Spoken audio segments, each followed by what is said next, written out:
Thank you very much, Presiding Officer. I would hope that you could maybe give the Cabinet Secretary the benefit of your advice on appropriate classroom manners, because I'm not sure that his approach to the debate is perhaps as we would wish. And the more angry he gets, I think, the more unbelievable the statements he is making. But he mentioned Alice in Wonderland at the start of his speech, and that does in many ways cover some of the contributions, not just from himself, but from the SNP benches. Andrew Welsh, for example, talked about fluctuating trends in teacher employment. And the reality is that the graph has been going like that since 2007 in terms of the numbers of teachers in our schools. Kenny Gibson seemed to think that the unemployment levels amongst young teachers in Scotland was acceptable, perhaps even praiseworthy. Well, the figure of 85%, I have to say, is a complete con. It's about 30% have got permanent jobs,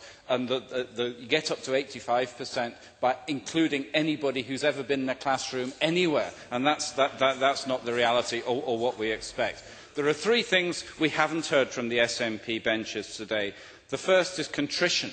Any acknowledgement that since the SNP took office in 2007, we've had a catalogue of broken education promises on student debt, on class sizes, on school meals, on the number of hours of PE, on school buildings, on teacher numbers. And other failures not highlighted in the SNP manifesto, but real nonetheless. The sharp rise in the proportion of newly qualified teachers unable to find jobs and the mismanagement of the implementation of the Curriculum for Excellence are examples where the SNP made no promises in advance of the 2007 election, but their performance since has been woeful.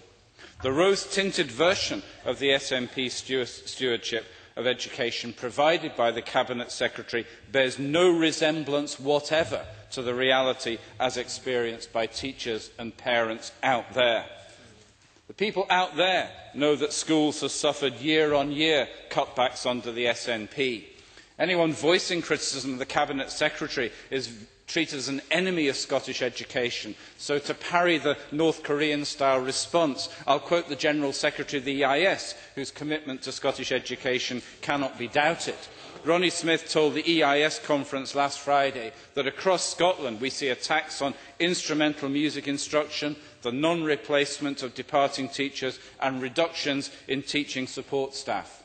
All of these cuts are direct results of the SNP's concordat with local government, an agreement which delivered the tax priority of the SNP of freezing council tax at the expense of education and other council services.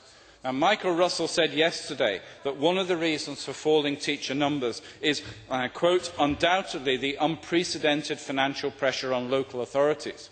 Yet it's his government, through the Concordat, that's placed authorities in a position where they've been forced into making swingeing cuts, not just in teacher numbers, down 1,300 last year, but classroom assistants, over 1,000 fewer compared with 2007, and school budgets, which have been pared to the point where teachers were telling me that they cannot replace the ink drum in the photocopier when it runs out, or the bulb in the classroom projector when it fuses. They can't do their job because of the SNP. Every year that has gone by puts more pressure on school budgets, and things will get worse next year. The holes in the Scottish Government budget resulting from the SNP's frittering away of the £1.5 million accumulated end-year flexibility that they inherited means that next year Mr Swinney starts with a sizeable deficit before any of the decisions made by Mr Osborne and Mr Alexander are factored in. For schools, under pressure from the Cabinet Secretary to provide a fig leaf on class sizes and school meals, squeezed already by the Concordat, the prospect of future reductions with no sign whatever of a plan from Mr Russell and his colleagues is a betrayal. The second thing we've not heard from the SNP this morning is any understanding of the problems secondary teachers face in implementing the Curriculum for Excellence from August. It's clear that Mr Russell is in denial. He believes that the implementation is on track and all the outstanding issues are being resolved. But secondary teachers, as Ken McIntosh pointed out, are saying something quite different. They have highlighted the lack of information about the new qualifications from the SQA, the lack of materials from Learning and Teaching Scotland, and the lack of resources for vital professional development as barriers to the successful implementation of the Curriculum for Excellence. Now, of course, the fault does not lie with Mr Russell alone. His predecessor failed to treat preparations for the implementation with the urgency required. Belatedly, Mr Russell has turned hyperactive. A new website one week, HMI being told to drop school inspections and support implementation the next, experts being asked to rewrite key documents. These things and other more fundamental steps should have been thought about before Mr Russell preempted the survey of teachers' views that his government commissioned and instructed that the Curriculum for Excellence would go ahead in August. Mr Russell's 10-point plan, announced in March, doesn't address the top-line issues that were raised in the survey, the lack of clarity in the examination arrangements and the vagueness of the specification of changes in teaching practice that the Curriculum Excellence is supposed to introduce. And I would highlight the contribution that Liz Smith in particular made on these particular points. Now, with 2 working weeks left before teachers and pupils begin the new curriculum, too many secondary teachers are still saying they haven't got the information, the resources or the preparation time they need for successful implementation in August. Now, let me be clear.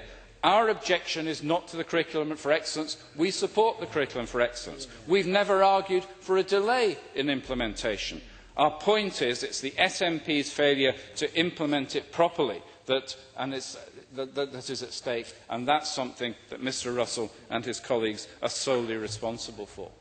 The third thing we've not heard this morning from the benches over here is honesty about the circumstances under which Curriculum for Excellence is being introduced. Yesterday, Mike Russell said that in historical hindsight, the number of teachers was actually artificially increased over a period of time, and that was unsustainable. Now, it's correct to say that the number of teachers was increased by Labour and the Liberal Democrat administration. Money was allocated for the purpose of reducing class sizes, providing better support for schools in areas of high deprivation, and for improving standards. The withdrawal of that resource by the SNP has led to increased class sizes, taken money away from schools where it's most needed, and is leading to cuts in specialist provision. By casualising employment for young teachers, by making it more difficult for schools to find the time or resource needed for professional development, and by driving down staffing establishments, the SNP has jeopardised the implementation of the Curriculum for Excellence. Like the Conservatives, I hope there will not be a strike over cuts in school budgets. But even if a strike is averted, I believe much of the vital goodwill and cooperation needed to make these reforms a success has already been eroded. The particular problems facing the secondary sector as a result of the Scottish Government's mismanagement of the implementation of Curriculum for Excellence should not overshadow the threat to successful implementation in both primary and secondary because of the SNP cuts. Had the original timetable been adhered to, the Curriculum for Excellence would have been up and running a year ago. Because the process was mismanaged, implementation will take place in the most difficult circumstances possible. To use Mr Russell's phrase, at a time of extraordinary financial pressures. Now, I believe it's the job of the Scottish Government to anticipate, to prepare for every contingency, to ensure that nothing is allowed to get in the way of our young people's education. Labour's motion sets out the key defects in the implementation process so far and calls on the Scottish Government to reach an early agreement with local authorities and teachers' organisations that guarantees the Curriculum of Excellence will be successfully delivered. Our young people deserve the best we can provide.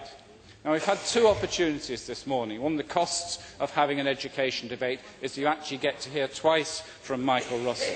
He's chosen to respond to the genuine points that have been raised with his usual bluster, blaming the previous Labour Lib Dem executive, the previous Labour government at Westminster, Labour councils, the new Conservative Liberal Democrat administration. Last week, he was blaming backsliding teachers. But it's his government's record that we're debating this morning, and statistics show absolutely unambiguously there are fewer teachers, fewer classroom assistants, more unemployed newly qualified teachers and less money in school budgets on his watch. The downward trend has not been reversed. Indeed, the crisis is gathering pace. Newly qualified teachers cannot get jobs. More children are being taught by a succession of supply teachers as vacancies are frozen. Rome burns and our Nero is slashing music instruction. Presiding officer, parents and teachers can see that this emperor has no clothes. The risks associated with implementing the most wide-ranging reform in Scottish education for a generation are not being properly managed. This SNP government is failing in its obligations and its responsibilities. I urge members to support the motion in my name. Thank you.